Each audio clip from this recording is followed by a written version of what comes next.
যশোর পৌরসভার ৭ নম্বর ওয়ার্ডে ইসলামী আন্দোলনের সম্মেলন এবং নতুন ওয়ার্ড কমিটি গঠন অনুষ্ঠিত হয়েছে। শুক্রবার এশার নামাজের পর ইসলামী আন্দোলন যশোর পৌর শাখার উদ্যোগে আয়োজিত এই সম্মেলন এবং কমিটি গঠনের সভাপতিত্ব করেন মাওলানা মোখলেসুর রহমান। বিস্তারিত থাকছে শাওন হোসেনের প্রতিবেদনে। অনুষ্ঠানে প্রধান অতিথি ছিলেন ইসলামী আন্দোলনের কেন্দ্রীয় শিল্প ও বাণিজ্য বিষয়ক সম্পাদক মাওলানা সোয়াইব হোসেন। বিশেষ অতিথি ছিলেন শ্রমিক আন্দোলন জেলা সেক্রেটারি শহীদুল ইসলাম গাজী।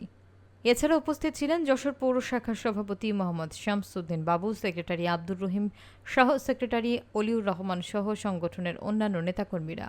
আলোচনা সভা শেষে 2025-26 সেশনের জন্য নতুন ওয়ার্ড কমিটি ঘোষণা করা হয়। মোহাম্মদ সিরাজুল ইসলামকে সভাপতি, মাওলানা মিজানুর রহমানকে সহসভাপতি এবং মোহাম্মদ তরিকুল ইসলামকে সেক্রেটারি করে ৭ নম্বর ওয়ার্ডের নতুন কমিটি গঠন করা হয়। পরে নবনির্বাচিত কমিটির সদস্যদের শপথ গ্রহণ করানো হয়। নেতৃবৃন্দ তাদের বক্তব্যে ইসলামী আন্দোলনের সাংগঠনিক কার্যক্রম আরও জোরদার করার আহ্বান জানান এবং ইসলামের দাওয়াত ঘরে ঘরে পৌঁছে দেওয়ার প্রতিশ্রুতি ব্যক্ত করেন। অনুষ্ঠানে স্থানীয় নেতৃবৃন্দের পাশাপাশি বিপুল সংখ্যক কর্মী ও সমর্থক উপস্থিত ছিলেন। ওয়াদা করছি যে আমি আল্লাহ তাআলার সন্তুষ্টির উদ্দেশ্যে আন্দোলনের সম্প্রসারণ, মজবুতি অর্জন ও মূল লক্ষ্য হাসিলের সর্বাত্মক প্রচেষ্টা চালাবো।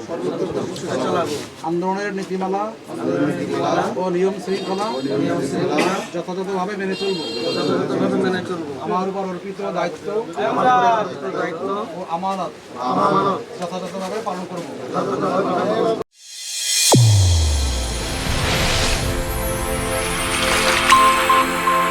চ্যানেল A1 হৃদয় রেসপন্স।